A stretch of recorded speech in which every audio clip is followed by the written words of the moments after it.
In order for you to understand why Western civilization is very different than the Islamic world, you need to understand the history of Islam.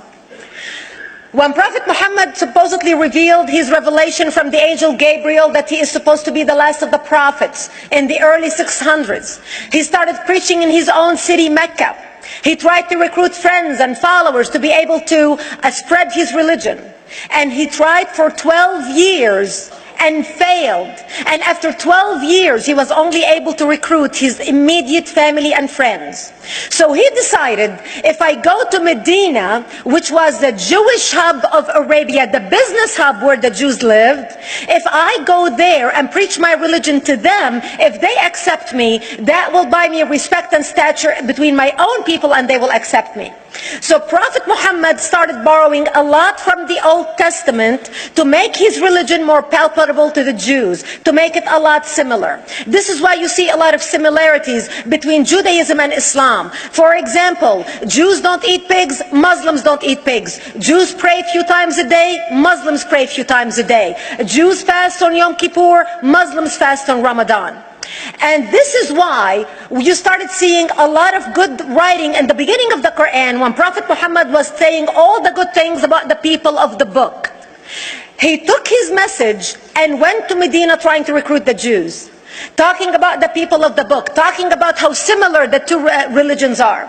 When they refused to accept him and follow him as the last of the prophet, that's when he turned against them and started killing them and started expelling them. That's when Islam went from a spiritual movement for the first 12 years of Islam into a political movement cloaked in religion after the year of the Hijrah, after Muhammad went to Medina and the Jews did not accept him.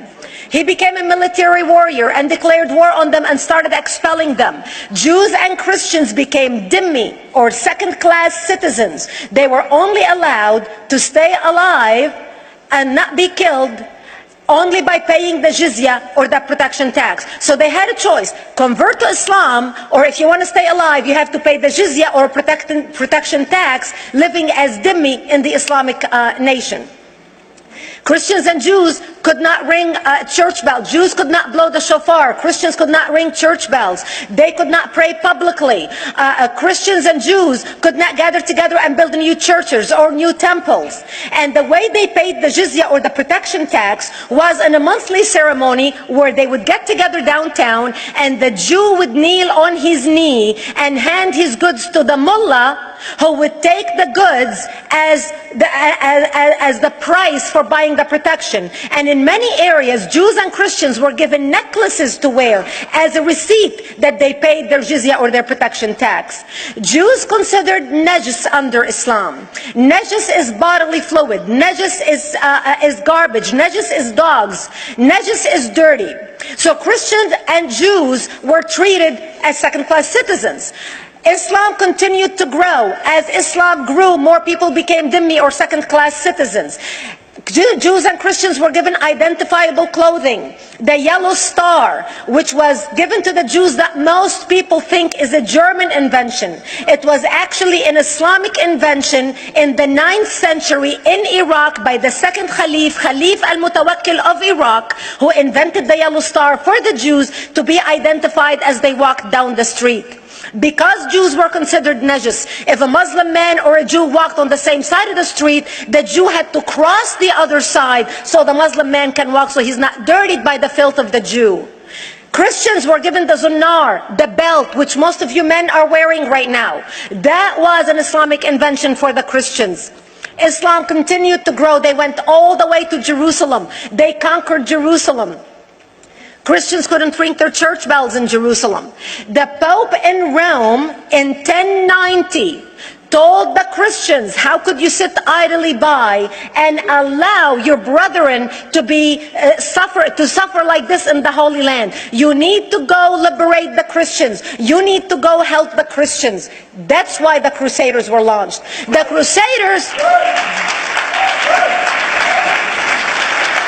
Crusaders were not launched because they just felt like waking up in the morning and going and converting a bunch of Muslims or beheading them.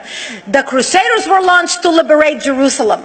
And they were able to liberate Jerusalem for less than 100 years before Salah ad-Din al-Ayyubi, Saladin, took it back, and Jerusalem remained under Islamic control until 1967, when the State of Israel liberated Jerusalem, where Christians, Jews, and Muslims could pray under the same sky.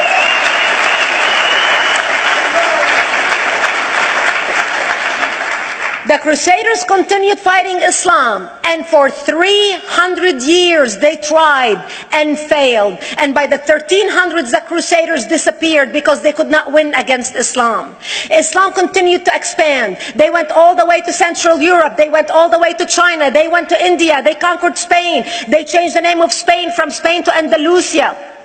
And they started, as they advanced, as they conquered more nations, more people paid the jizya, or the protection tax. And this is how the Islamic Empire grew.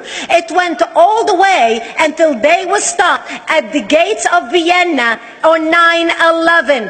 9/11 is not a date that Osama bin Laden just picked out of a hat. 9/11 is a symbolic date in the Islamic calendar.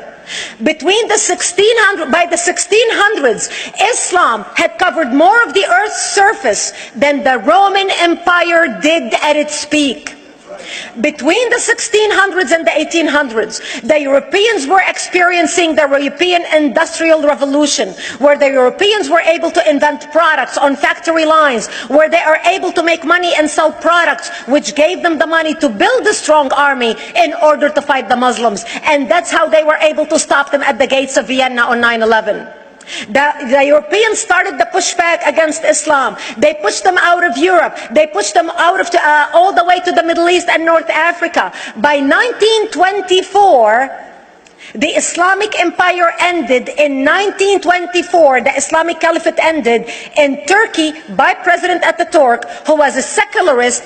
He ended the Islamic Empire, and he gave women rights to vote. He gave women a right to an education, a right to work, a right to choose a husband. He forbid women from wearing the hijab. He forbid men from wearing the beard. The Muslims hate him so much that they consider him a Jewish agent, because they believe that his mother in her bloodline was Jewish, and that was the influence on Ataturk. By the time the Islamic Empire, or the Islamic Caliphate, or the Islamic State ended in 1924, the Islamic Caliphate had existed for 1400 years, and it ended less than 100 years ago. By the time the Islamic Caliphate ended in 1924, 270 million people around the world were killed by Islam. 270 million. And we didn't have weapons of mass destruction, and there was nuclear weapons. All of these people were killed, butchered by the sword. The people in the world, less than 100 years ago, how many people knew this history? Please. Islam ended in 1924, the Caliphate. People thought the Caliphate will never be resurrected. The Caliphate will never come back. But two things happened in the Middle East in the last century that made the Islamists be able to resurrect the Caliphate. Number one is the discovery of oil in Saudi Arabia, which we were able to discover and were stupid enough to allow them to nationalize it. And the number two that happened was Ayatollah Khomeini coming to power in 1979. That gave the Islamists the money and also the spiritual covering in order to explode on the world stage. And people say, oh, well, the Wahhabis exported their Wahhabi radical religion. The Wahhabis are the name of Wahhab. They're not a different sect of Islam. They follow the authentic preaching of Prophet Muhammad, the way Prophet Muhammad lived and practiced his religion. This is why neither you or me or any infidel can step a foot in Mecca, because as far as they're concerned, we are filth. And as infidels, we're not allowed to step a foot, not President Obama and not anybody else.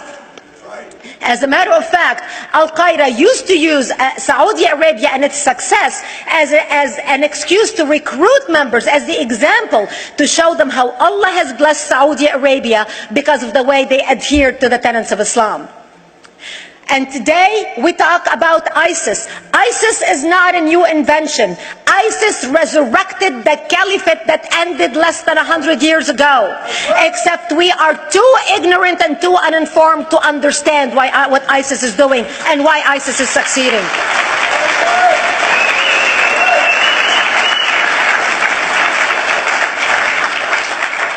Two things you need to understand about Islam and the principles of war in Islam. One is the law of taqiyya, which means lying and deception. It means that a Muslim man can lay his hand on the Quran and swear that he is telling the truth, knowing that he is lying, but also knowing that the Quran will forgive him because he is advancing the cause of Islam.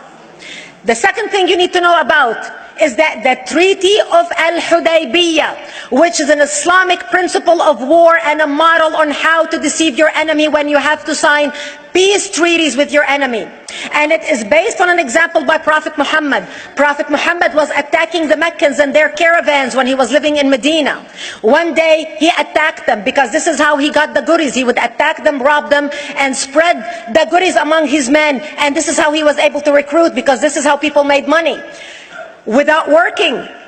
And so he attacked the Meccan caravans. When he realized he's not able to defeat the Meccans in that city of Al-Hudaybiyah, in that place, he signed a 10-year treaty with them. Does that sound familiar? Yes. A 10-year treaty with them that says he will not attack them, he will have peace with them, he will not declare war on them. Muhammad used the treaty for 2 years to build his military, strengthen his army, and when he realized he was strong enough to attack his enemies when they least expected it, because they thought they had a peace treaty with Muhammad, he broke the treaty, attacked them 2 years later, and Mecca fell within 24 hours because they were not expecting the attack. And that became a principle of war in Islam. The people are wondering, how come ISIS is having such success recruiting people from all over the world? They exploded all over the world. The Pew Research did a poll. The Pew Research did a poll in 2013 when they went around the world and interviewed Muslims from Islamic countries all over the world. And they asked them 2 questions. Would you like to have Sharia law as the law of your country? And would you like to see the Islamic Caliphate? And remember, this was in 2013, before ISIS. The 5 top countries in the world, in the Islamic world, the 5 top Islamic countries: Indonesia, 204 million Muslims. Indonesia, Pakistan, Egypt, Nigeria, and Bangladesh. 77% of Muslims interviewed in these Islamic countries, 77% want the establishment of Sharia law and want the establishment of an Islamic state. That means 77% of the world, quote, moderate Muslims agree with the establishment of ISIS and what ISIS is doing.